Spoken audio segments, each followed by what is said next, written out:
Alright, here I go with a couple new decks for a new week. We have the Targaryen Kings of Winter deck here, and the last one will be Tyrell. The new chapter pack is not quite out yet, so not going to be able to use the new Shadows agenda yet. Whenever that does get implemented, I will probably play a game with that, or play some games with that, test it out. For now, we're going to do the last of our Kings of Winter decks. The Targaryen Kings of Winter here is sort of a good cards, solid stuff type of deck, and just try to win some challenges with like strong characters. There's no burn effects in the deck. I think, competitively speaking, the deck probably is better and like wins more games if you just throw in 3 copies of Dracarys and Crown of Gold and 6 cost Drogon and all that stuff, because all of those cards are really ridiculous, but I don't like them and that's why I'm not using them. Luckily, Targaryen as a faction has progressed to a point where I think you can still be fairly competitive without using any of those cards or effects. So the only strength reducing effect in my deck is Corset Daenerys, who I'm really using that more for challenge math purposes, not because it's actually going to kill anything.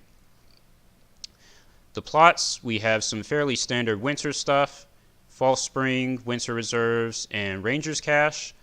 We have Nothing Burns Like the Cold, which we can take with our Myronese market if we need to, and we run no attachments, so hopefully we can use this pretty effectively.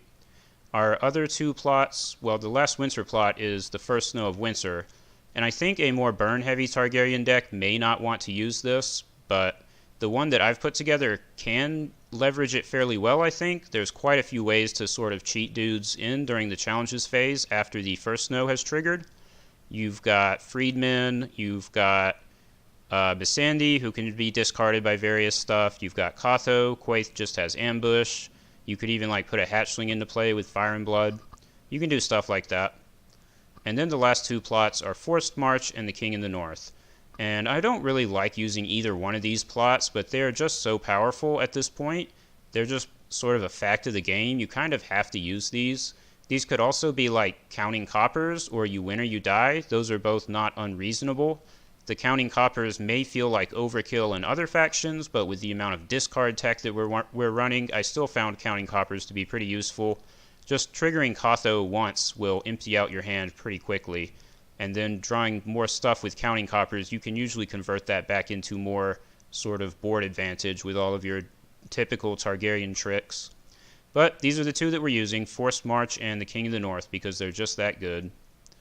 The draw deck, we have the King version of Viserys to support the King of the North. A lot of like standard Targaryen stuff that you would expect that doesn't really need a lot of explanation. A few things that stand out, I do have the Corset version of Daenerys. That is my 3rd large character after Khal Drogo and Hizdahr Lorak. I am not sure. I tried several characters in this spot. I did try the new version of Drogon. He can win you some games. He's extremely obnoxious, but I think he is a card that just feels bad to me. As in, like, I feel it is unfun, in my opinion, when I drop that card and I just win the game on the spot because the opponent didn't happen to, like, draw their nightmares or something. So I'm not using that card. I did have Mirri Maz Duur, but I found that she was pretty, like, inconsistent since she has to win the challenge by herself. It was quite common that Targaryen and Greyjoy opponents could stop that from happening, and Greyjoy opponents will have saves, so she will never do anything anyways. And if she's not actually able to get a targeted kill off, then she's pretty inefficient. She's like a 7 cost, 5 strength person with no real effect. That's pretty bad. So I went with Daenerys. She draws cards. She has a really annoying ability for the opponent. We have the Hatchlings in here to support her, so hopefully she can do some work. 3 copies of Rhaegal because he is the best hatchling both in terms of his stats and the buff that he gives to Daenerys. I have Magister Illyrio. I think this is fairly questionable. I think maybe he should just be Jogo or something, but we've got him for now. We've got this guy, this Targaryen version of Ser Barristan Selmy, who stands up when you have fewer cards in hand than the losing opponent. He's been pretty useful if you can get him on the field and sort of barf all your cards out of your hand. He can very easily participate in multiple challenges and get you a lot of value. I also have Strong Belwas. One weakness of the deck is that you don't have bodyguards or like any saves, so you can just get blown up by Valar Morghulis. This is one of the few options that Targaryen does have to dissuade that, so I decided to run a copy of him. If you've got him out there with a gold on him and he can like save your Daenerys from a Valar Morghulis, that can make or break a game. Of course, it's only one copy, so you probably won't draw him when you need him, but in theory, he's there for it. So let's get into a game, and let's see if I can record something actually worth showing for once. The last two, I've tried to record like 2 other games just now, and one of them, like, the guy quit in the first turn, and the other one, the guy decided to pass his action window and then try to take things back and redo his whole turn when he realized that he screwed up. And I'm definitely not going to let him do that, so maybe this will be a legitimate game. Lannister, Banner of the Wolf, alright. Well, I think I have a good setup between 1, 2, 3, 4. Yeah, this looks like 5 gold. No, I mean 5 cards, 8 gold. And 3 locations, 2 economy. Very good setup.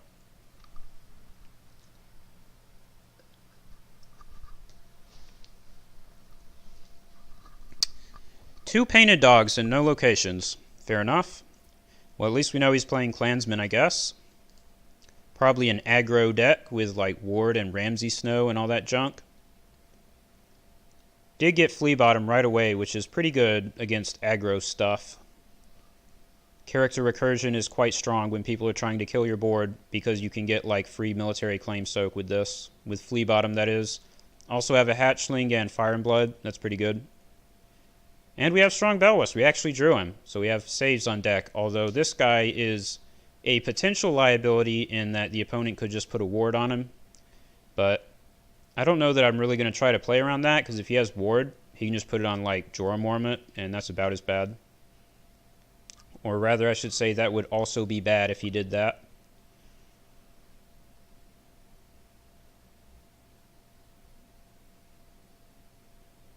We had to set up Eyrie with no gold, which is unfortunate when we have Daenerys in hand, but there is a high likelihood that Eyrie will be returned to the hand with First Snow of Winter at some point.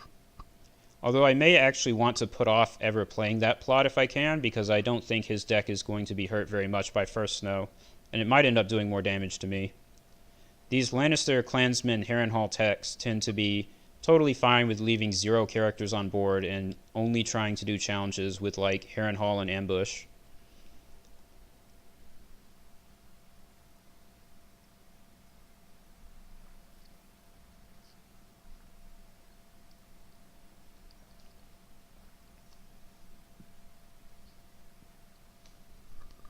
Shadow's card, probably a Bolton Flayer, could be Sir Robert Strong, but he does not have gold for it if it's a Bolton Flayer, so I guess it could be a Pinch of Powder, but he'd have to tip his hand to use that. He'd have to declare a 6 strength Intrigue, and I would probably know what it is at that point.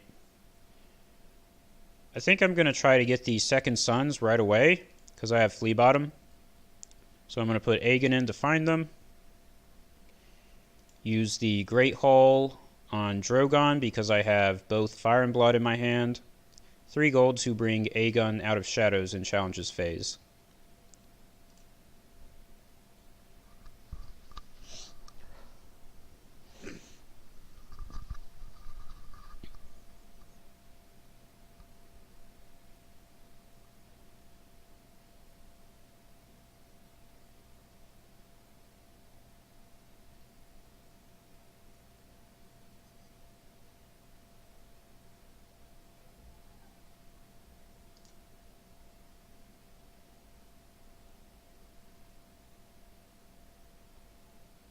Alright, I'm over reserve, so I think I'm just going to not defend this. Although I have cards that I really do not want him to get. I don't want him to get Flea Bottom or Daenerys, so I guess I'll protect my hand.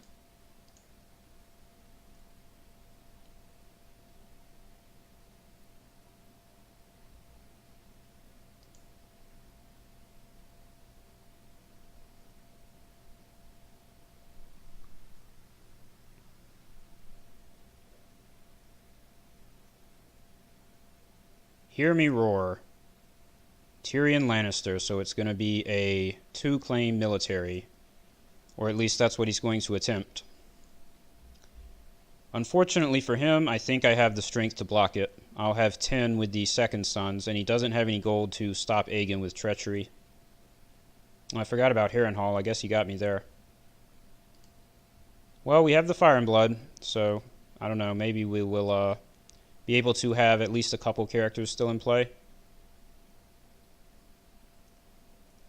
Now, if he's smart, he's going to declare everything.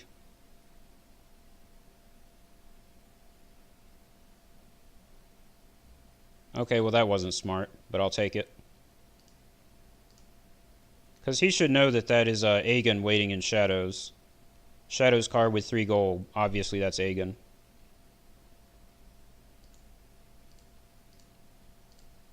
So I should be able to win this and dodge his big military claim. And if both of these characters actually get discarded, his Tyrion and his Timett, that's super bad for him, I think. I think Timett even came in with Harrenhal, so he'll be dead. But it's possible that he has the Iron Bank, and he'll use that to just, like, put the character back in his hand.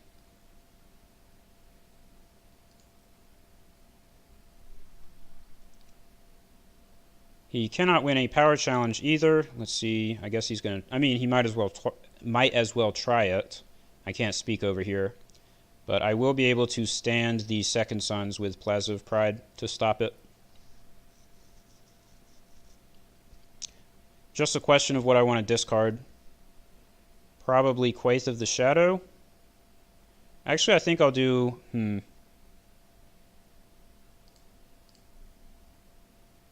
I actually kind of want these characters to stay in my hand because I have Second Sons to be a flea bottom card. But I guess we're discarding to reserve anyways, so let's just do this. Doesn't really matter. I still want to defend this. What did he declare with? 9, so I have to kneel everything. That's fine. Because if he won this challenge, he could put Timett back in his hand, which I don't want him to do with Tyrion's ability, and he would be able to use Timett to kill something, probably Ser Jorah Mormont.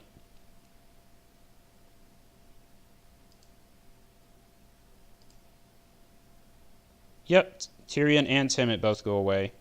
Well, that's really bad for the opponent. But he could still have more scary stuff in his hand, you never know. I think I'm going to discard the economy. I don't like losing the economy, but I didn't want to lose any of these characters. I already have 3 economy, so it should be okay. I guess nothing burns is the play here, because this will get rid of Harrenhal.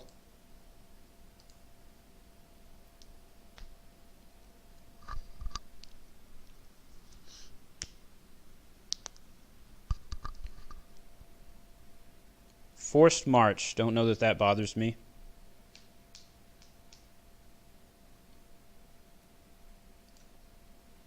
It is a bit of an open question as to which one of these I actually want to lose here. I really want the economy, so I think I might actually lose the plaza. Yeah. I like having money. That might have been totally wrong, but we did it. We just did it. Made me first player, which is a bit weird. Maybe he's planning to not marshal anything and then just like ambush burned men and stuff. Damn, drew the second flea bottom right after I flipped nothing burns. So, pretty straightforward. Played Daenerys. Maybe she dies to Valar Morghulis, but you can't win them all. If she doesn't get killed by something, then she's pretty damn good to have around.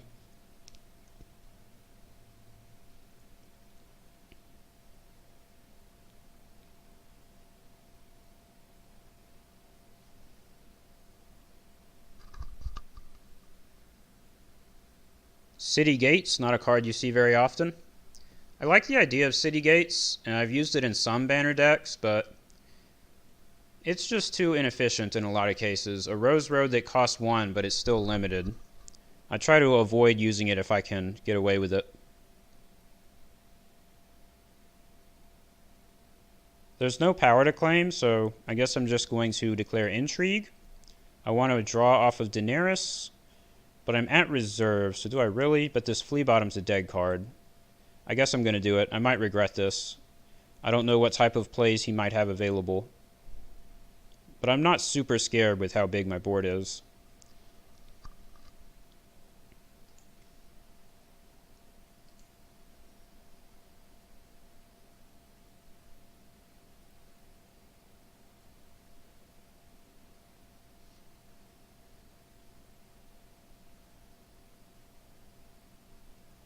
I guess that's a play. I don't really agree with it, but I think I would have rather had the painted dog still alive than the Shagga in play.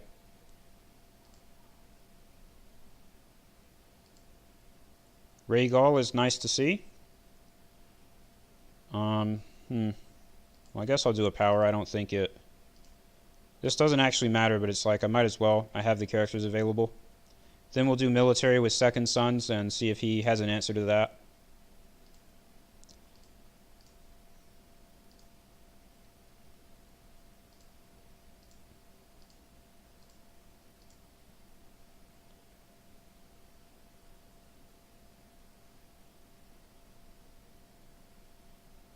It was a Bolton Flare.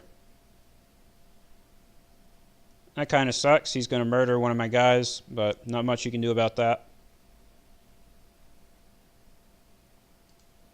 I mean, next turn will probably be First Snow of Winter on my side, because he's going to kill one of my smaller dudes anyway, so it won't hurt me as much.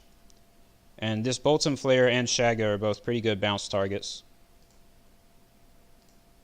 Guess I'll go ahead and put Plaza on the bottom of my deck. Maybe Fire and Blood.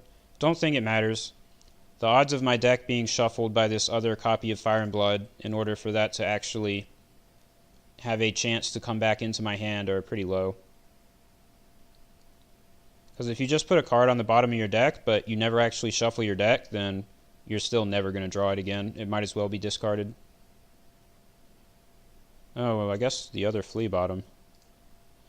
Since we just revealed our Nothing Burns. Yep, First Snow, pretty straightforward. Now that we got rid of Harrenhal, First Snow actually does... I think it does do some damage to him in this situation. I'll only have Daenerys and Aegon with no military icons, but I have Kotho, Quaith of the Shadow, and Flea Bottom. And he has Nothing Burns. That's interesting. Do have to lose the Myronese market here. Definitely can't afford to lose Flea Bottom. Keeps making me first player. That's a bit weird. I mean, I think he made himself first turn, but he was going for a big military play that turn.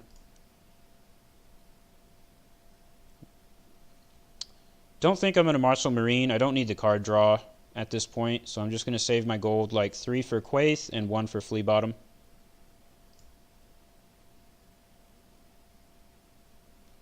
And then Kotho can also be put into play.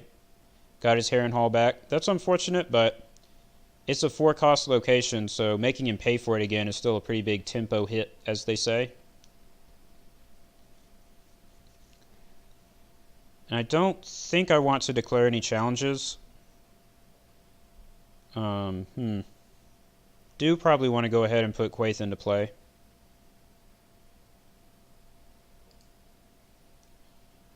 And maybe I use Kotho here. If I don't use him here, then I'm going to have to discard something to reserve, so I might as well just use him. Let's discard Drogon and I guess Fire and Blood.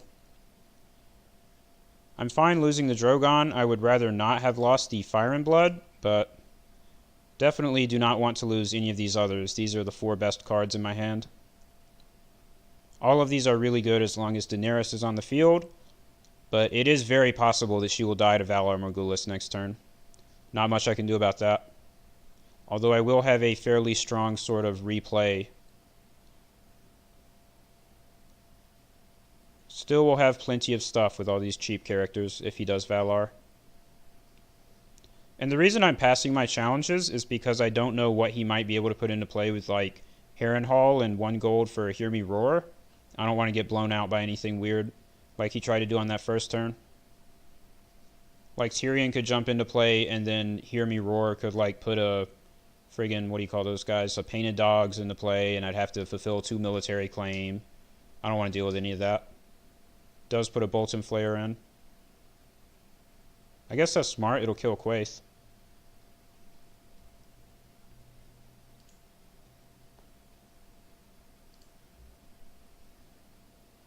Yeah, it just uses it to kill Quaith. Doesn't declare a challenge. Okay.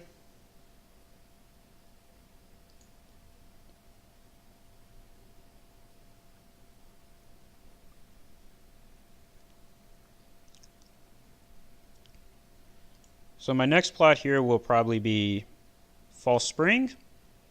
I'm not too concerned about card draw with Ranger's Cache because I have Marine in hand, so let's just go for False Spring. Gives me a fair bit of gold, pretty solid option. March to the Wall. It's not Valar Morghulis, so I'm fine with this. Discarding Aegon is not the worst thing ever. He did his job.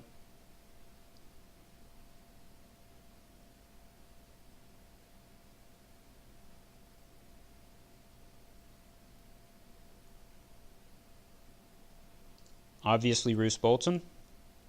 That's exactly why I did not declare any challenges last turn. If I had like knelt out my board and then he puts Roose Bolton into play with Harrenhal, that'd be pretty nasty. Isle of Ravens, where was that when he flipped Nothing Burns? This is a slightly different version from my list over here. I guess I forgot to update the one I have on the Iron Throne. There's literally only one card different. I think I have the Isle of Ravens and I do not have Doria, but otherwise the deck is still exactly the same. Obviously we get this guy. Isle of Ravens doesn't seem like it'll be very important, so let's get Marine. And Rhaegal.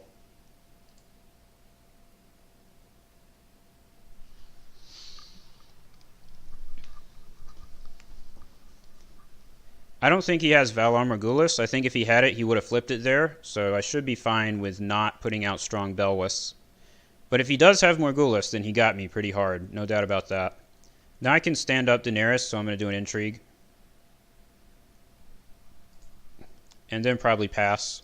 He still has no power on his faction card. He's not putting any characters into play for me to kill with military claim.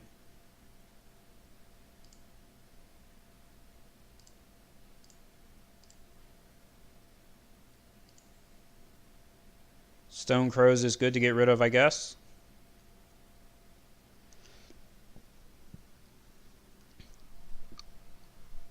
He could have ambushed them in if we did not get rid of them with Intrigue, since he has 4 gold, so that was good. Bolts and Flayer again. So this time he kills Rhaegal. Well, that's 2 Flayers down. He can only have 1 more. Probably has another March to the Wall also, if I had to guess. Pretty annoying. But as long as Daenerys and Hizdahr stay alive, it doesn't really matter. Maybe I do the King in the North? Sure. This will screw him if he does not do Valar Morghulis to kill Hizdahr. Win or you die, of course. Well, good thing he did that on our King in the North turn. No Harrenhal for you, buddy. Bolts and Flayer does still work during the King in the North because it is a forced interrupt. Forced abilities are not disabled by the King in the North. But hopefully he does not draw his 3rd Bolt and Flayer. That would be pretty frustrating.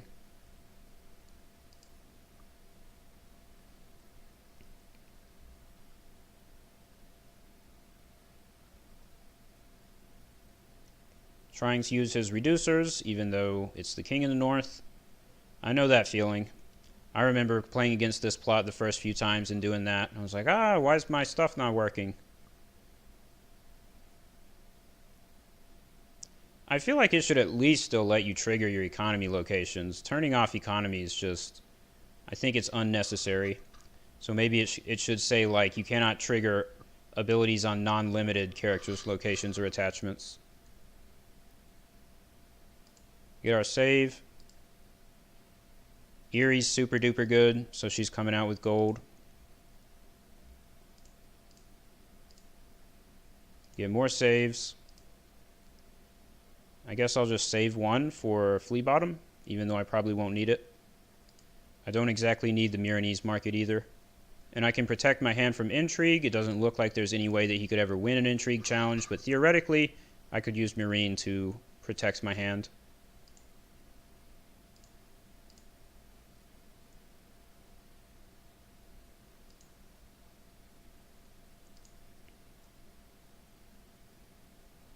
Yep, that's game.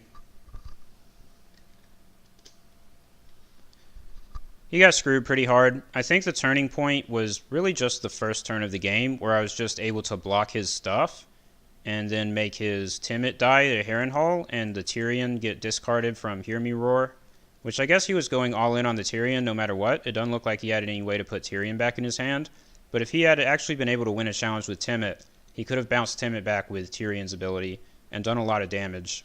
He might have had a chance then, but he just went too all in and it did not pay off. Which is why if I make a deck like this, I don't typically go all in that manner. I would only put something in with Harrenhal if I know that I can bring it back, or it's something I don't care about, like these Bolton Flares. Probably would never put in Timid. I guess he might have felt like he had to in order to have a chance, though. Which I'm not sure if I could totally blame him for thinking that. But yeah, he kind of got screwed. I think this game was maybe too one-sided. Maybe it wasn't really that good or worth showing, but I'm pretty frustrated with my inability to get an even halfway reasonable game tonight so far, so I'm just going to go ahead and show this one. Hopefully we definitely got to show our deck doing its thing in that first turn. All of the discard and bouncing and flea bottom sort of bullshit to, flood stuff out and defend. Definitely got to see the deck do its thing, so hopefully it's good enough.